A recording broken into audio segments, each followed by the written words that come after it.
जय Hind. Welcome to my channel. ये संपूर्ण भारतीय संविधान के 500 सबसे महत्वपूर्ण प्रश्नों का पार्ट 2 है। तो पहला पार्ट आपने नहीं देखा है तो वीडियो सेक्शन में जाके देख लीजिए। चलिए स्टार्ट करते हैं। पहला प्रश्न है, भारत के उपराष्ट्रपति पर महाभियोग किसके द्वारा लगाया जा सकता है? तो उपराष्ट्रपति की बात हो रही है तो राज्यसभा द्वारा अनुच्छेद 67B के अनुसार, और 14 डेज पहले इसके बारे में उपराष्ट्रपति को सूचित किया जाना आवश्यक होता है। जबकि राष्ट्रपति की बात करें तो लोकसभा द्वारा राष्ट्रपति पर महाभियोग की प्रक्रिया दी हुई है। नेक्स्ट प्रश्न, भारत सरकार की संसदीय प्रणाली कहाँ से ग्रहण की गई है? तो ब्रिटिश के संविधान से संसदीय प्रणाली को लिया गया है। विधि का शासन और द्विसदनीय व्यवस्था, ये सारी चीज़ें ब्रिटिश संविधान से ली गई हैं। नेक्स्ट पार्ट, भारतीय संसद के अपर हाउस को किस नाम से जानते हैं? तो राज्यसभा को अपर हाउस या उच्च सदन कहते हैं, जिसमें सदस्यों की संख्या कितनी होती है? 250। नेक्स्ट प्रश्न, राज्यसभा के सदस्य के लिए न्यूनतम आयु कितनी होती है? तो 30 वर्ष। लोकसभा और राज्यसभा के संयुक्त सत्र की अध्यक्षता कौन करता है? तो लोकसभा का स्पीकर। भारत के नियंत्रक एवं महालेखा परीक्षक की रिपोर्ट की समीक्षा करने वाली संसदीय समिति का नाम क्या है? तो लोकलेखा समिति। लोकलेखा समिति में 22 सदस्य होते हैं, जिसमें 15 लोकसभा से और 7 राज्यसभा से होते हैं। इसे लघु लोकसभा भी कहते हैं लोकलेखा समिति को, और इसे प्राक्कलन समिति की जुड़वा बहन भी कहा जाता है। भारतीय संसद में लोकलेखा समिति का अध्यक्ष होता है तो विपक्षी दल का नेता। राज्यसभा के सदस्य का सेवाकाल कितने वर्ष का होता है? तो 6 वर्ष का। नागरिकता प्राप्त करने के लिए शर्तें प्राप्त करने वाला सक्षम निकाय कौन सा है? तो संसद। अखिल भारतीय सेवाओं के सृजन की शक्ति किसके पास होती है? तो संसद के पास होती है। जो यूपीएससी है उसके बारे में, यूपीएससी की स्थापना ली आयोग के तहत जो है 1926 में की गई थी। मंत्रिमंडल सामूहिक रूप से किसके प्रति उत्तरदायी होते हैं? तो लोकसभा के प्रति सामूहिक रूप से। अगर व्यक्तिगत रूप से बात की जाए तो वो प्रधानमंत्री के प्रति होते हैं उत्तरदायी। संसद के दोनों सदनों की संयुक्त बैठक को भेजे गए विधेयक पारित करना होता है तो उपस्थित सदस्यों की साधारण बहुमत द्वारा। भारतीय संसद में कितने सदन हैं? तो 2 सदन हैं, उच्च सदन और निम्न सदन। उच्च सदन राज्यसभा हो गया, और निम्न सदन लोकसभा, और निम्न सदन लोकसभा है, जबकि उच्च सदन राज्यसभा। कहाँ कानून बनाने का प्रस्ताव पेश किया जा सकता है? तो लोकसभा या राज्यसभा, कहीं पे भी पेश किया जा सकता है, दोनों में से। संसदीय शब्दावली में समापन से क्या आशय है? तो संसद के सत्र का अंत। लोकसभा में किसी विधेयक को धन विधेयक के रूप में प्रमाणित कौन करता है? तो लोकसभा का अध्यक्ष। प्रेजेंट टाइम में लोकसभा के अध्यक्ष कौन है? तो ओम बिरला। नेक्स्ट, भारतीय संविधान के अंतर्गत अवशिष्ट अधिकारों का अर्थ है अधिकार जिनको केंद्रीय सूची, राज्य सूची और समवर्ती सूची में स्पष्ट रूप से शामिल नहीं किया गया है। संसदीय प्रकार की प्रक्रियाओं की एक प्रमुख विशेषता है संसद के प्रति मंत्रिपरिषद सामूहिक रूप से। ये वहाँ पर कहा गया है कट होकर थोड़ा सा, तो मिसप्रिंट हुआ है। तो अवशिष्ट सूची पे कानून बनाने का अधिकार संसद का होता है। नेक्स्ट, भारत में पहली निर्वाचित लोकसभा अस्तित्व में कब आई थी? तो अप्रैल 1952 में। लोकसभा के प्रथम अध्यक्ष कौन थे? जीवी मावलंकर। भारतीय संविधान के अनुसार संसद के दोनों सदनों का अधिवेशन 1 वर्ष में कम से कम कितनी बार बुलाना जरूरी होता है? तो 2 बार। किसी विधानमंडल के किसी सदस्य द्वारा प्रस्तुत जन महत्व का अविलंब मामला मानते हुए चर्चा की जाती है, इसे क्या कहते हैं? तो स्थगन प्रस्ताव। यदि संसद की किसी विशिष्ट उद्देश्य के लिए कोई समिति नियुक्त करें तो उसे क्या कहते हैं? तो तदर्थ समिति। 1 वर्ष तक राजस्व एकत्र करने का प्रस्ताव सरकार किस विधेयक द्वारा करती है? तो वित्त विधेयक द्वारा। भारत के संविधान की कौन सी अनुसूची राज्यसभा में सीटों के बंटवारे का निर्धारण करती है? तो 4थी अनुसूची में सीटों के बंटवारे से संबंधित प्रक्रिया दी हुई है। राज्यसभा का सभापति कौन होता है? तो भारत के उपराष्ट्रपति राज्यसभा के सभापति होते हैं। राष्ट्रपति द्वारा राज्यसभा के सदस्यों के नामांकन का नियम किस देश के संविधान से लिया गया है? तो आयरलैंड के संविधान से। लोकसभा का कार्यकाल कितनी बार 6 वर्ष तक बढ़ाया जा सकता है? तो केवल 1 बार। राज्यसभा में अधिकतम सदस्यों की संख्या कितनी होती है? तो 245। कौन सा अनुच्छेद संसद को राज्यसूची के विषय पर कानून बनाने का अधिकार देता है? तो अनुच्छेद 249। लोकसभा में निर्वाचित सदस्यों की अधिकतम संख्या कितनी है? 550। भारतीय संसद का जनता द्वारा निर्वाचित सदन कौन सा है? तो लोकसभा के जो सदस्य होते हैं वो सीधे जनता द्वारा निर्वाचित किए जाते हैं, जैसे प्रधानमंत्री हो गया। संसद में बजट कौन प्रस्तुत करता है? वित्त मंत्री। संसद में अपनी सदस्यता गंवा देगा यदि वह सत्र में निरंतर अनुपस्थित कितने दिनों तक रहे? तो 60 दिनों या 2 माह तक। अगर वह निरंतर अनुपस्थित रहता है संसद में तो उसकी सदस्यता रद्द हो जाती है। राष्ट्रीय कोष का अभिरक्षक कौन सा अंग है? तो विधानमंडल को राष्ट्रीय कोष का अभिरक्षक कहते हैं। पहले अविश्वास प्रस्ताव और दूसरे अविश्वास प्रस्ताव के बीच में कितना अंतर होता है? तो 6 माह का। लोकसभा आयोजित करने के लिए अपेक्षित गणपूर्ति कितनी होती है? तो 1/10 सदस्यों के द्वारा। किसने कहा था संसदीय लोकतंत्र का अर्थ है एक व्यक्ति और एक मत? तो डॉक्टर BR अम्बेडकर के द्वारा ये शब्द कहा गया था कि संसदीय लोकतंत्र का अर्थ है एक व्यक्ति और एक मत। मंत्रिपरिषद की बैठकों की अध्यक्षता कौन करता है? तो प्रधानमंत्री इसके हेड होती हैं मंत्रिपरिषद की बैठकों के। नीति आयोग के अध्यक्ष होते हैं प्रधानमंत्री। पहले ये योजना आयोग था, 2015 के बाद ये नीति आयोग बन गया जिसके अध्यक्ष प्रधानमंत्री होते हैं। संसदीय प्रकार की सरकार में वह बराबर वालों में पहला होता है, वह कौन है? तो प्रधानमंत्री। मंत्रिमंडलीय तानाशाही का विचार किसकी देन है? तो न्यूर की।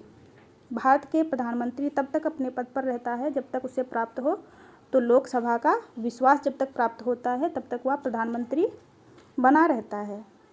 सरकारी आयोग का गठन किस विषय पर रिपोर्ट देने के लिए किया गया था? तो केंद्र राज्य संबंधों के बारे में सरकारी आयोग का गठन किया गया था। धार कमीशन भी केंद्र राज्य संबंधों के बारे में बताता है। भारत का प्रधानमंत्री किस प्रक्रिया से बनाया जाता है? तो नियुक्त किया जाता है संसद के सदस्यों द्वारा। लोकसभा इसमें सबसे महत्वपूर्ण होते हैं। लोकसभा के सदस्य प्रधानमंत्री को चुनते हैं। भारत के प्रथम उप प्रधानमंत्री कौन थे? तो सरदार वल्लभ भाई पटेल। किसी उच्च सदन के न्यायाधीश की पेंशन प्रभावित की जाती है? तो भारत की संचित निधि द्वारा उच्च न्यायालय के जो न्यायाधीश रहते हैं उनकी पेंशन प्रभावित होती है। राष्ट्रीय एकता परिषद के अध्यक्ष होते हैं तो प्रधानमंत्री। राष्ट्रीय एकता परिषद, नीति आयोग प्लस अंतर्राज्यीय परिषद के अध्यक्ष होते हैं। औपनिवेशिक भारत में एक संघीय अदालत की स्थापना किस अधिनियम के अंतर्गत की गई थी? तो 1985 के अंतर्गत। भारतीय उच्च न्यायालय के न्यायाधीशों की नियुक्ति कौन करता है? तो राष्ट्रपति के द्वारा उच्च न्यायालय के न्यायाधीशों की नियुक्ति की जाती है। सर्वोच्च न्यायालय के न्यायाधीश की आयु किस आयु में सेवानिवृत्त होते हैं? तो 65 वर्ष की आयु में, जबकि उच्च न्यायालय के न्यायाधीश 65 वर्ष की आयु में। भारत के उच्चतम न्यायालय को प्राप्त हैं तो मूल, अपीलीय और परामर्शदायित्री अधिकार प्राप्त हैं। किसका मतलब है कि सर्वोच्च न्यायालय के मामले और उसमें शामिल कानूनी मुद्दों पर पुनर्विचार किया जा सकता है? तो अपीलीय क्षेत्राधिकार में।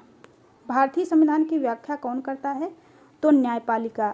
न्यायपालिका को संविधान का संरक्षक भी कहा जाता है। भारतीय संविधान का अभिरक्षक कौन है? तो सर्वोच्च न्यायालय का मुख्य न्यायाधीश। भारत में उच्चतम न्यायालय के न्यायाधीश के रूप में नियुक्त करने के लिए कौन सी अर्हता अनिवार्य होती है? तो वह भारत का नागरिक होना चाहिए, एक या एक से अधिक उच्च न्यायालयों में कम से कम 10 वर्ष तक एडवोकेट के रूप में प्रैक्टिस कर चुका हो, एक प्रतिष्ठित विधिवेत्ता होना चाहिए, तभी वह उच्चतम न्यायालय का न्यायाधीश बन सकता है। उच्चतम न्यायालय के सेवानिवृत्त न्यायाधीशों के लिए कौन सा वकालत करने की मनाही होती है? कहाँ पर? तो ये भारत के किसी भी न्यायालय में वकालत नहीं कर सकते हैं अगर वह उच्चतम न्यायालय से सेवानिवृत्त हुए हैं तो। उच्चतम न्यायालय में एक मुख्य न्यायाधीश के अलावा और अधिकतम कितने न्यायाधीश होते हैं? तो 33।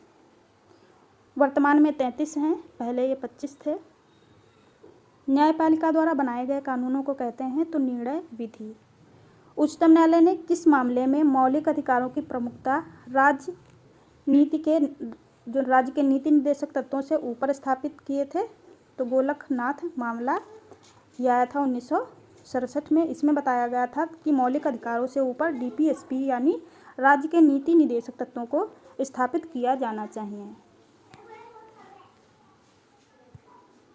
उच्चतम न्यायालय के न्यायाधीशों को उनके कार्यकाल समाप्त होने से पहले ही अक्षमता या सिद्ध कदाचार के आधार पर उनके कार्यकाल से किसके द्वारा हटाया जा सकता है? तो संसद के दोनों सदनों की सिफारिश पर राष्ट्रपति द्वारा साबित कदाचार के आधार पर हटाया जा सकता है। उच्चतम न्यायालय के न्यायाधीश को कौन हटा सकता है? तो विशेष बहुमत से पारित संसद के प्रस्ताव पर राष्ट्रपति। भारतीय संविधान के किस अनुच्छेद के अंतर्गत केंद्रीय प्रशासनिक अधिकरण के निर्णय को उच्चतम न्यायालय में चुनौती दी जा सकती है? तो अनुच्छेद 323A के अनुसार। नेशनल ग्रीन ट्रिब्यूनल किससे संबंधित है? तो पर्यावरण संरक्षण और वन संरक्षण से। इसकी स्थापना 2010 में हुई थी। इसके अध्यक्ष प्रधानमंत्री होते हैं एनजीटी के। लक्षद्वीप का उच्च न्यायालय भारत के किस राज्य में है? तो केरल में। भारत में कितने स्तरों पर अदालतें होती हैं? तो 3 स्तरों पर अदालतें होती हैं भारत में। एक सुप्रीम कोर्ट हो गया जो कि केंद्र के स्तर पर होता है, दूसरा राज्य के स्तर पर उच्च न्यायालय और तीसरा जिला के स्तर पर जिला न्यायालय। भारत के नियंत्रक एवं महालेखा परीक्षक की नियुक्ति कौन करता है? तो राष्ट्रपति द्वारा इनकी नियुक्ति की जाती है और इन्हें राष्ट्रपति के प्रसाद पर्यंत भी कहा जाता है। केंद्रीय सरकार का उच्चतम सिविल अधिकारी कौन होता है? तो मंत्रिमंडल सचिव। भारत के न्यायवादी की नियुक्ति कौन करता है? तो राष्ट्रपति भारत के महान्यायवादी की नियुक्ति करते हैं। भारत के महान्यायवादी को कहाँ पर सुनवाई का अधिकार है? तो भारत के किसी भी विधि न्यायालय में इनके सुनवाई का अधिकार है। कौन सा आयोग संवैधानिक उपबंधों पर द्वारा स्थापित किया जाता है?